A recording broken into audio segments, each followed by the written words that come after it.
जय सियाराम। मु मंदाकिनी स्वागत करुच्ची माइंड मैजिक ओडिया चैनल को। आपण भीतर परमात्मा को मोर राम राम। आज न्यू इयर, यही न्यू इयर रे मु मोर नुआ जर्नी स्टार्ट करिछि। समस्ते किछि ना किछि न्यू स्टार्ट करबा पूर्व भय करती एवं सेही भय को आज मु त्याग करी एही वीडियो को बनौछि। जदि आपण किछि नुआ स्टार्ट करबा को चाहुचंती ताहले आपण को डर लगुच, आपण से डर को छाड़ी गोटे स्टेप आगु को नियंतु एवं यूनिवर्स आपण को किछि ना किछि बाट देखै हेल्प करिवो। हमर एही चैनल ले आपण पाई परिबे law of attraction, motivational video, spirituality, positive thinking एवं बहुत सारा तथ्य जोटा कि आपण को जीवन को आगो को बढ़िबारे हेल्प करिवो। तेणु वीडियोटी को सब्सक्राइब करंतु एवं निजर सांग मानक सहित शेयर करंतु एवं आसंतु आजिर वीडियो को आरंभ करिबा। आपण तो जानिछंती मु बहुत सारा वीडियो बनैछि लॉ ऑफ अट्रैक्शन संबंधी, किंतु प्रकृत रे लॉ ऑफ अट्रैक्शन माने कोन? अर्थात आमे यूनिवर्स सहित संयोग करिबा पई गोटे लॉ अछि, ताकू ही कहै जे लॉ ऑफ अट्रैक्शन माने आकर्षण रो नियम।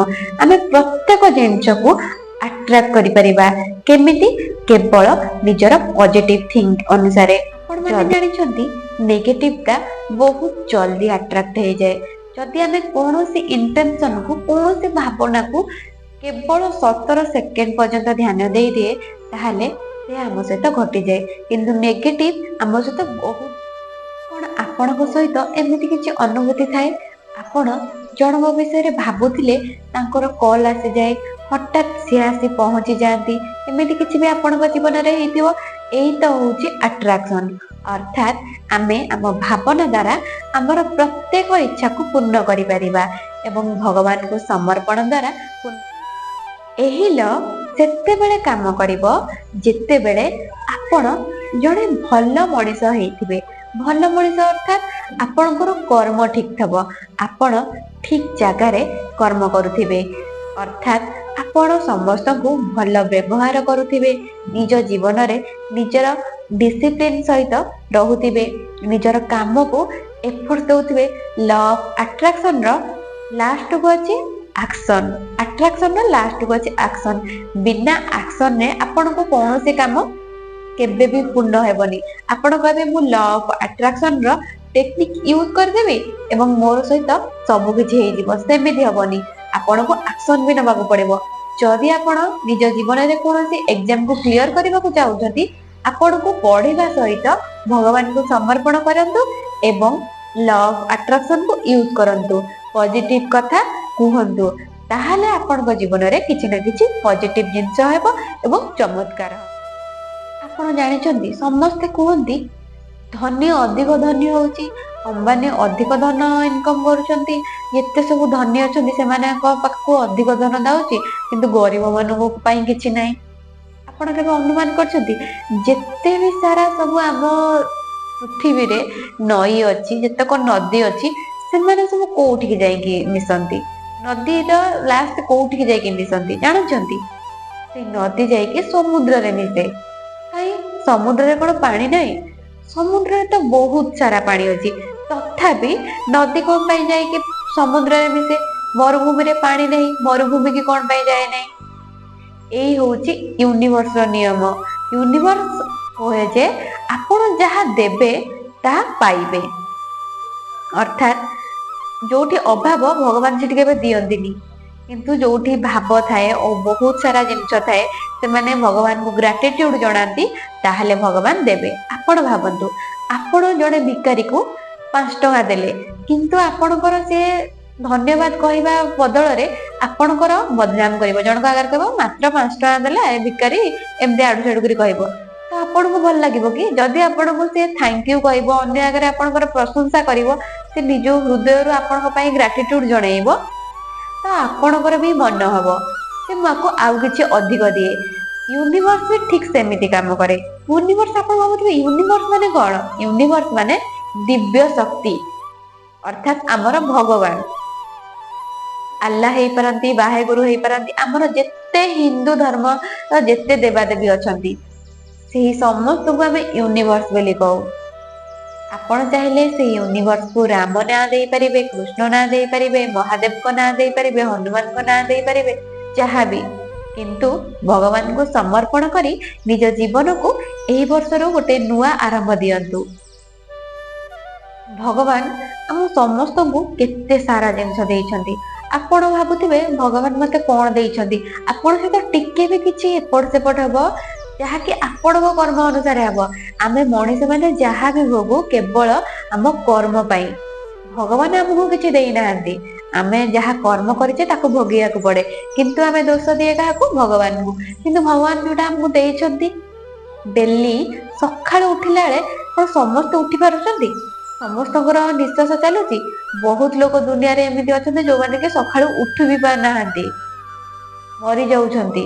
ତ ଆପଣଙ୍କର ହେଲ୍ଥ ଠିକ ଅଛି, ଆପଣଙ୍କର ନିଶ୍ୱାସ ପ୍ରଶ୍ୱାସ ଚାଲିଛି, ଆପଣଙ୍କୁ ହାତ ଗୋଡ ଦେଇଛନ୍ତି, ଆପଣଙ୍କର ଆଖି ଦେଇଛନ୍ତି, ସେ ସବୁ ପାଇଁ ଆପଣ ଗ୍ରାଟିଟ୍ୟୁଡ ଜଣାଇ ପାରିବେ, ଭଗବାନଙ୍କୁ ଥ୍ୟାଙ୍କ ୟୁ ଜଣାଇବେ। ଆମକୁ ଇଲେକ୍ଟ୍ରିସିଟି, ଡାଟା, ବହୁତ ସାରା ଜିନିଷ ଭଗବାନ ହିଁ ଆମକୁ ଦେଇଛନ୍ତି। ତ ସେଥିପାଇଁ ହୃଦୟରୁ କୃତଜ୍ଞ ହୁଅନ୍ତୁ ଏବଂ ଭଗବାନଙ୍କୁ ସମର୍ପଣ କରନ୍ତୁ। ନିଜ ଦିନରେ ଯାହା ବି କିଛି ଆପଣ କରୁଛନ୍ତି ତାକୁ ଭଗବାନଙ୍କୁ ସମର୍ପଣ କରନ୍ତୁ, ଭଗବାନଙ୍କୁ ନାମ ଜପ କରନ୍ତୁ ଏବଂ ଭଗବାନଙ୍କୁ କ୍ଷମା ମାଗନ୍ତୁ। ଆଜିଠାରୁ ଗୋଟେ ନୂଆ ଜୀବନ ଷ୍ଟାର୍ଟ କରନ୍ତୁ। ଆପଣଙ୍କୁ ଷ୍ଟେପ ବାଇ ଷ୍ଟେପ ମୁଁ କହିଦଉଛି, ଆପଣ ଏହି 2026ରେ ନିଜ ଜୀବନକୁ କେମିତି ବଦଳାଇବା ପାଇଁ କଣ କଣ କାମ କରିବେ। କିନ୍ତୁ ମନେ ରଖନ୍ତୁ, ଆମେ ସମସ୍ତେ ଗୋଟେ ହିଁ ପ୍ରୋବ୍ଲେମ କରେ, ଯଦି କିଛି ଜିନିଷ ନୂଆ ଆରମ୍ଭ କରିବାର ଥିବ ନା, ଆମେ କହିବା 1 ତାରିଖରୁ ଆରମ୍ଭ କରିବା। ଯଦି ଆପଣ 28 ତାରିଖ ହେଇଥିବ, ଆପଣ କହିବେ 1 ତାରିଖଠୁ ଆରମ୍ଭ କରିବା। ଯଦି ଶୁକ୍ରବାର ହେଇଥିବ, ସୋମବାରଠୁ ଷ୍ଟାର୍ଟ କରିବା। କିନ୍ତୁ ନାଇଁ, ଏବେ ଯୋଉ ଦିନ ଆପଣଙ୍କୁ ଯାହା ମିଳୁଛି ସେଇ ଦିନଠୁ ହିଁ ଷ୍ଟାର୍ଟ କରନ୍ତୁ ଏବଂ ଦେଖନ୍ତୁ ଆପଣଙ୍କ ଜୀବନରେ କେମିତି ମିରାକିଲ୍ସ ହବ। କାହିଁକି ନା ସବୁ ଜିନିଷର କନସିଷ୍ଟେନ୍ସି ହଉଛି ସକ୍ସେସ୍ ପାଇବାର ମୂଳ ମନ୍ତ୍ର। ଆମେ ଯେକୌଣସି କାମ ବି କରିବା ତାକୁ କନସିଷ୍ଟେନ୍ସିରେ କରିବା, ନା କି ଆଜି କଲେ ଏଇଟା ହେଲାନି ତ ଛାଡିଦବା, ତାକୁ ପୁଣି ଆଉଥରେ ଆଉ ଗୋଟେ କାମ ଆରମ୍ଭ କରିବା, ସେମିତି ହବନି। ଆପଣ ଯେଉଁ ବି କାମ କରୁଛନ୍ତି, ଯୋଉ କାମକୁ ଆପଣ ଭଲ ପାଉଛନ୍ତି, ସେଇ କାମକୁ ନିଜ ହୃଦୟରୁ ଖୁସିରେ ସେଇ କାମକୁ କନସିଷ୍ଟେନ୍ସିରେ କରିଚାଲନ୍ତୁ। ଦେଖିବେ ସଫଳତା ନିଶ୍ଚିନ୍ତ ଆପଣମାନଙ୍କୁ ମିଳିବ।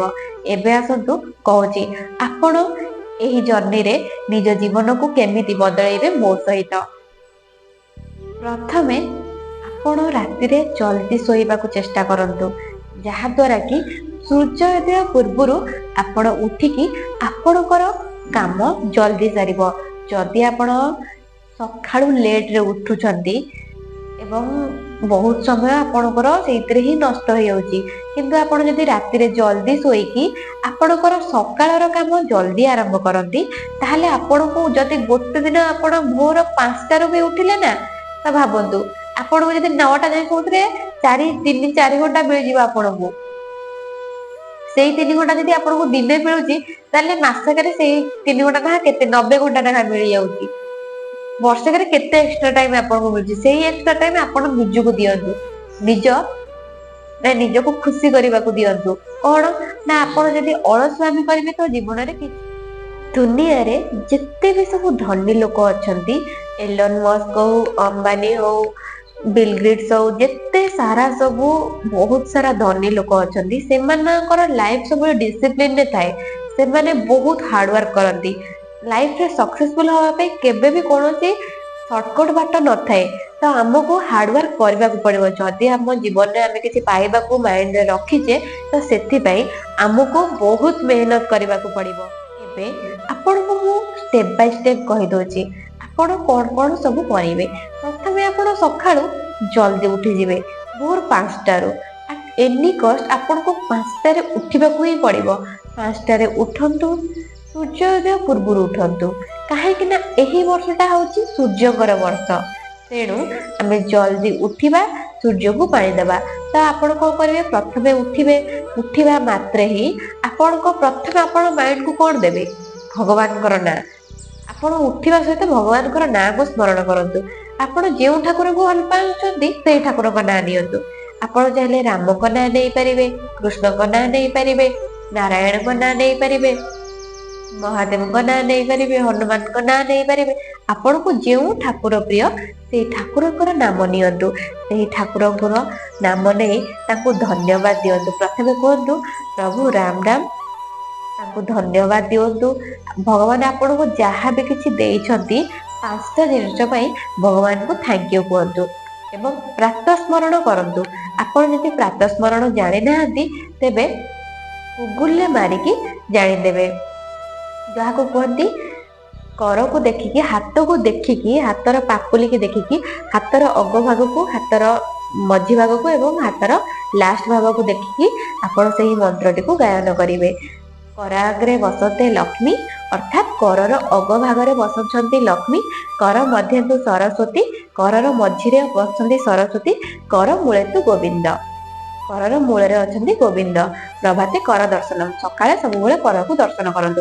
ସେହି କରକୁ ଦେଖିକି ଏହି ମନ୍ତ୍ରଟିକୁ ବୋଲି ହାତଟାକୁ ଘଷି ନିଜର ଆଖିରେ ମାରନ୍ତୁ ଏବଂ ଭୂମିକି ପ୍ରଥମେ ସ୍ପର୍ଶ କରି ନମସ୍କାର କରନ୍ତୁ। ଆପଣ ଚାହିଁଲେ ବି ଏଇ ଜିନିଷଟାକୁ ସ୍କିପ୍ କରିପାରିବେ, କେବଳ ଭଗବାନଙ୍କ ନାମ ନେଇପାରିବେ ଯଦି ଆପଣଙ୍କୁ ମନ୍ତ୍ର ମନେ ରଖିବାରେ କିଛି ପ୍ରୋବ୍ଲେମ ହେଉଛି। ତାପରେ ଆପଣ ଉଠିକି ଯାଆନ୍ତୁ, ଗରମ ପାଣି ଗୋଟେ ଗ୍ଲାସ ପିଅନ୍ତୁ। ଗରମ ପାଣି ମାନେ ଟିକେ ନଖ ପାଣି। ତାପରେ ଆପଣଙ୍କର ନିତ୍ୟକର୍ମ ସାରି ଗାଧେଇ ପଡନ୍ତୁ। ସକାଳୁ ସୂର୍ଯ୍ୟୋଦୟ ପୂର୍ବରୁ ଗାଧେଇବାଟା ବହୁତ ହି ଭଲ। ବ୍ରହ୍ମ ମୁହୂର୍ତ୍ତର ସ୍ନାନ ଏବଂ ବ୍ରହ୍ମ ମୁହୂର୍ତ୍ତର ଚମତ୍କାର ଆଗରୁ ଋଷିମୁନି ମାନେ ହିଁ କହୁଥିଲେ ବହୁତ ହି ଲାଭଦାୟକ। ତେଣୁ ଆମେ ଗାଧେଇ ସାରି ଭଗବାନଙ୍କର ପୂଜା କରିବା। ପ୍ରଥମେ ଭଗବାନଙ୍କୁ ପୂଜା କରିବା ଏବଂ ସୂର୍ଯ୍ୟଙ୍କୁ ପାଣି ଦେବା। ତାପରେ ଭଗବାନଙ୍କ ପାଖରେ ଆପଣଙ୍କୁ ଯେତିକି 5 ମିନିଟ୍ ହଉ ଭଗବାନଙ୍କର ନାମକୁ ସ୍ମରଣ କରନ୍ତୁ, ନାମକୁ ଜପ କରନ୍ତୁ, ହନୁମାନ ଚାଳିଶା ପଢନ୍ତୁ। ଆପଣଙ୍କୁ ଯେଉଁ ଠାକୁରଙ୍କର କାମ କରିବାର ଅଛି ସେଇ ଠାକୁରଙ୍କର କିଛି ନା କିଛି ମନ୍ତ୍ର ହଉ, କିଛି ନହେଲେ ତାଙ୍କ ନାମକୁ ଜପ କରନ୍ତୁ। ନାମର ମହିମା ଆପଣ କଣ ବା ଜାଣିଛନ୍ତି? କଳି ଯୁଗରେ, କାହିଁକି ନା ସତ୍ୟ ଯୁଗରେ ଥିଲା ଯେ ବହୁତ ସାରା ଯଜ୍ଞ ତପସ୍ୟା କରୁଥିଲେ, ଦ୍ୱାପର ଯୁଗରେ ବି ସେମିତି, କିନ୍ତୁ କଳି ଯୁଗରେ କେବଳ ନାମ ଦ୍ୱାରା ଆମେ ଭଗବାନଙ୍କୁ ପାଇପାରିବା। ଆପଣ ତ ଜାଣିଥିବେ ପ୍ରେମାନନ୍ଦ ମହାରାଜଙ୍କୁ ତ ଆପଣ ମାନେ ଜାଣିଥିବେ। ସେ ତ କହୁଛନ୍ତି କିଛି ନାହିଁ, ଆପଣ ରାଧାଙ୍କ ନାଁ ଜପନ୍ତୁ, ନାମ ଦ୍ୱାରା ଆପଣ ସବୁ କିଛି ପାଇପାରିବେ। ନାମ ଦ୍ୱାରା ଆପଣ ନିଜର ଇଚ୍ଛାକୁ ପୂର୍ଣ୍ଣ କରିପାରିବେ। ନାମ ଜପ କରନ୍ତୁ ଆସିକି ମିରର ସାମ୍ନାରେ, ଏବଂ ଯେତେବେଳେ ଆପଣ ନାମ ଜପ କରୁଛନ୍ତି ନା କିମ୍ବା କୌଣସି ମନ୍ତ୍ରକୁ ଉଚ୍ଚାରଣ କରୁଛନ୍ତି, ଆପଣ ଗୋଟେ ଗ୍ଲାସରେ ପାଣି ରଖନ୍ତୁ, ଯାହାଦ୍ୱାରା କି ସେଇ ପାଣିଟି ଚରଣାମୃତ ବନିଯିବ। ପାଣିରେ ସବୁ ଏନର୍ଜି ରହିଯିବ। ଆପଣ ସେହି ପାଣିଟିକୁ ପଛରେ ପ୍ରଭୁଙ୍କର ନାମ ସ୍ମରଣ କରି ଧନ୍ୟବାଦ ଦେଇ ପିଇପାରିବେ। ଏବଂ ଆପଣ ଆସି ମିରର ସାମ୍ନାରେ ନିଜକୁ ଦେଖନ୍ତୁ ଏବଂ ନିଜକୁ ଗ୍ରାଟିଟ୍ୟୁଡ ଦିଅନ୍ତୁ, ନିଜକୁ ଭଲ ପାଆନ୍ତୁ, ଭଗବାନଙ୍କୁ ଗ୍ରାଟିଟ୍ୟୁଡ ଦିଅନ୍ତୁ। ମିରର ସାମ୍ନାରେ ଅନେଇକି ଆପଣ ଫ୍ୟୁଚରରେ ଆପଣଙ୍କୁ ଯେଉଁ ପୋଜିସନରେ ଦେଖିବାକୁ ଚାହୁଁଛନ୍ତି, ସେ ଜବ୍ ହେଉ କିମ୍ବା ଯେକୌଣସି ଆପଣଙ୍କର ଇଚ୍ଛା ଚାହୁଁଛନ୍ତି କ୍ଲାରିଟିରେ, ସେହି ଇଚ୍ଛାକୁ ମିରରକୁ ଚାହିଁକି କୁହନ୍ତୁ। ଆପଣ ଲାଇଫରେ ସକ୍ସେସଫୁଲ ହେବାକୁ ଚାହୁଁଛନ୍ତି ତାକୁ କୁହନ୍ତୁ। ଏବଂ ତାପରେ ଆପଣ 2026 ପାଇଁ ଗୋଟେ ଭିଜନ ବୋର୍ଡ ବନେଇବେ। ଭିଜନ ବୋର୍ଡ ବିଷୟରେ ମୁଁ ଆଗକୁ ଗୋଟେ ଭିଡ଼ିଓ ଆଣିଦେବି, ଆପଣଙ୍କୁ ବହୁତ ଡିଟେଲ୍ସରେ କହିଦେବି କେମିତି ଭିଜନ ବୋର୍ଡ ବନେଇବେ। ଦେନ୍ ତାପରେ ଭିଜନ ବୋର୍ଡ ଯଦି ନାହିଁ, ଆପଣ ନିଜେ ଭିଜୁଆଲାଇଜ କରିବେ, ଆଖି ବନ୍ଦ କରିବେ ଏବଂ ଆପଣ ନିଜେ ଯେଉଁ ପୋଜିସନରେ ରହିବାକୁ ଚାହୁଁଛନ୍ତି ତାକୁ ସ୍ମରଣ କରିବେ। ପଇସା ଚାହୁଁଛନ୍ତି, ପଇସା ଆସିବାର ତାକୁ ଭିଜୁଆଲାଇଜ କରିବେ। ଖାଲି ଭିଜୁଆଲାଇଜ କରିକି ଆଫର୍ମେସନ କହିଥିଲେ ଲାଇଫରେ କିଛି ହବନି, କିନ୍ତୁ ଆପଣ କହୁଥିବେ କିନ୍ତୁ ଆପଣଙ୍କ ମନ କହୁଥିବ ନା ଏଇଟା ତୁ କରିପାରିବୁନି। କାହିଁକିନା ୟୁନିଭର୍ସ କଥା ଶୁଣିବା ସହିତ ଭାଇବ୍ରେସନକୁ ଶୁଣେ, କେବଳ କଥା ହିଁ ଶୁଣେନି, ସେ ଭାଇବ୍ରେସନକୁ ଶୁଣେ। ଆପଣଙ୍କ ମନର ଭାବ କଣ ଅଛି, ଆପଣ ମନରେ କଣ ଭାବୁଛନ୍ତି, ଆପଣ ନିଜ ଉପରେ କନଫିଡେନ୍ସ ରଖିଛନ୍ତି କି ନାହିଁ, ଆପଣ ସେ କାମକୁ କରିପାରିବେ ନା କରିପାରିବେନି। ଯଦି ଆପଣ ନିଜ ଉପରେ କନଫିଡେନ୍ସ ଥିବ ତ ଭଗବାନ ଆପଣଙ୍କୁ ନିଶ୍ଚିନ୍ତ ଦେବେ। ଆଉ ଭଗବାନଙ୍କ ଉପରେ 100% ଭରସା ରଖିବା ଦରକାର।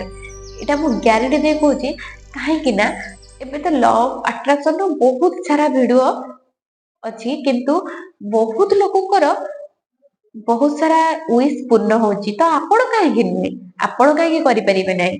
ତ ଆପଣ ବି କରିପାରିବେ। ଭଗବାନ ତ ଏକୁଟିଆ ତାଙ୍କର ନୁହଁ, ଆପଣଙ୍କର ବି ଭଗବାନ ଆପଣଙ୍କୁ ବି ଦେଇପାରିବେ, କିନ୍ତୁ ଆପଣଙ୍କୁ ଭଗବାନଙ୍କ ସହିତ କଥା ହେବାର ଟେକ୍ନିକ ଆସିବା ଦରକାର, ଭଗବାନଙ୍କୁ ଗ୍ରାଟିଟ୍ୟୁଡ ଜଣେଇବା ଦରକାର। ତା ମାନେ ନୁହେଁ ଯେ ଆପଣ ଟେକ୍ନିକ ୟୁଜ କରିବେ, କିନ୍ତୁ ଯଦି ଆପଣଙ୍କ ଘରକୁ କିଏ ଆସିଲା ତାକୁ ଖରାପ ବ୍ୟବହାର କରିବେ, ଆପଣ ଗୁରୁଜନଙ୍କ ସହିତ ଖରାପ ବ୍ୟବହାର କରିବେ, କାହାକୁ ବାଧିଲା ଭଳିଆ କଥା କହିବେ, ତେବେ ୟୁନିଭର୍ସ କେବେ ବି ଆପଣଙ୍କୁ ହେଲ୍ପ କରିବ ନାହିଁ। କାହିଁକି ନା ଭଗବାନ କେବେ ବାହାରେ ନଥାନ୍ତି, ଭଗବାନ ପ୍ରତ୍ୟେକ ମଣିଷଙ୍କର ହୃଦୟରେ ଥାନ୍ତି। ଯଦି ଆପଣଙ୍କୁ କିଏ କିଛି ଖରାପ କହୁଛି ତାକୁ ମୁଣ୍ଡ ପାତି ସହିଯାଆନ୍ତୁ, ନିଜର ଭୁଲ ଭାବି ଚୁପ ହେଇଯାଆନ୍ତୁ, କିନ୍ତୁ ସାମ୍ନା ବାଲାକୁ କିଛି ବି ପଦେ କୁହନ୍ତୁନି କି ତାକୁ ବାଧିଲା ଭଳିଆ କିଛି କୁହନ୍ତୁନି। ତାକୁ କ୍ଷମା କରିଦିଅନ୍ତୁ ଏବଂ ତାକୁ ତା ବାଟରେ ଚାଲିବାକୁ ଦିଅନ୍ତୁ। ଆପଣ ନିଜ ବାଟରେ ଠିକ ରୁହନ୍ତୁ।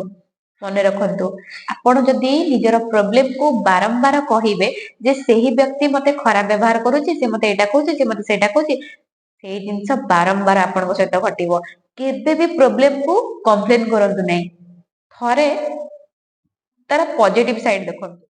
ମନେକର ଆପଣଙ୍କର କିମ୍ବା ଆପଣଙ୍କର ନୁହଁ, ମୁଁ ମୋ କଥା କହୁଛି, ମୋର ଗୋଟେ ଆକ୍ସିଡେଣ୍ଟ ହେଲା, ଏଟା ସତ କଥା କହୁଛି।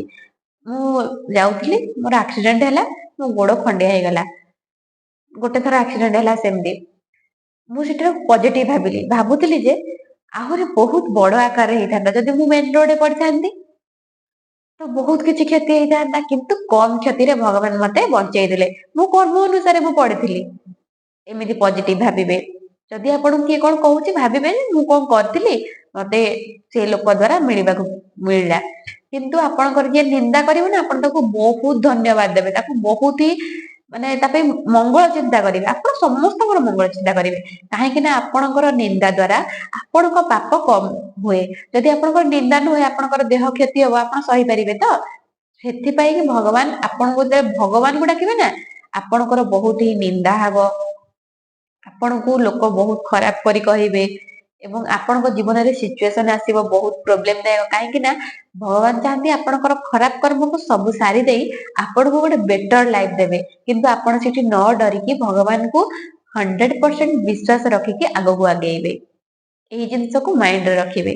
ସମସ୍ତଙ୍କୁ ଭଲ ପାଆନ୍ତୁ, ଦେଖିବେ ଆପଣ ଯଦି ସମସ୍ତଙ୍କୁ ଭଲ ପାଇବେ, ସମସ୍ତେ ବଦଳି ଯିବେ ଏବଂ ଆପଣଙ୍କୁ ଭଲ ପାଇବେ। ତେଣୁ ଏଇଟା ମାଇଣ୍ଡରେ ରଖନ୍ତୁ, ଜୀବନରେ କିଛି ପାଇବାକୁ ହେଲେ କିଛି ହରେଇବାକୁ ପଡେ ନାହିଁ, ବରଂ ବହୁତ କିଛି ପଜିଟିଭ ଭାବନା ଦ୍ଵାରା ଆମେ ସବୁ କିଛି ପାଇପାରିବା। ଏଟା ଆମକୁ ଖରାପ ଭାବନା ଦିଆଯାଇଛି ଯେ ଗରିବ ଲୋକମାନେ ବହୁତ ଭଲ, ଧନୀ ଲୋକମାନେ ବହୁତ ଖରାପ। ନାଇଁ, ଆପଣ ସେ ମାଇଣ୍ଡସେଟ କୁ ମାନେ ବାହାର କରନ୍ତୁ, ସମସ୍ତେ ଭଲ ବୋଲିକି ଭାବନ୍ତୁ ଏବଂ ନିଜ ଜୀବନରେ ଆଗକୁ ବଢନ୍ତୁ।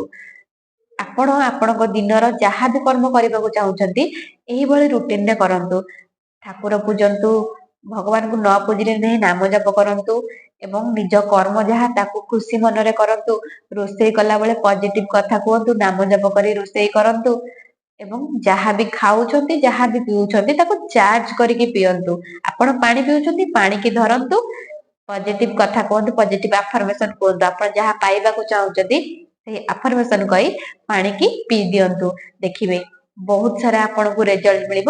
ଏବଂ ଡେଲି କରନ୍ତୁ, ଆପଣ 21 ଦିନ ଚ୍ୟାଲେଞ୍ଜ ନେଇକି ଏଇଭଳି କରନ୍ତୁ ଏବଂ ନିଜକୁ ଭଲ ଟାଇମ ଦିଅନ୍ତୁ, ଏକ୍ସରସାଇଜ କରନ୍ତୁ, ନିଜକୁ ଭଲ ପାଇବା ପାଇଁ କି କିଛି ନା କିଛି କରନ୍ତୁ ଏବଂ ରାତିରେ ଶୋଇବା ପୂର୍ବରୁ ନିଜ ମନକୁ ଶାନ୍ତ କରି ଦୀର୍ଘ ନିଶ୍ୱାସ ନିଅନ୍ତୁ। ଦୀର୍ଘ ନିଶ୍ୱାସ ନେଲେ ଆମକୁ ବହୁତ ସାରା ବେନିଫିଟ୍ସ ମିଳେ।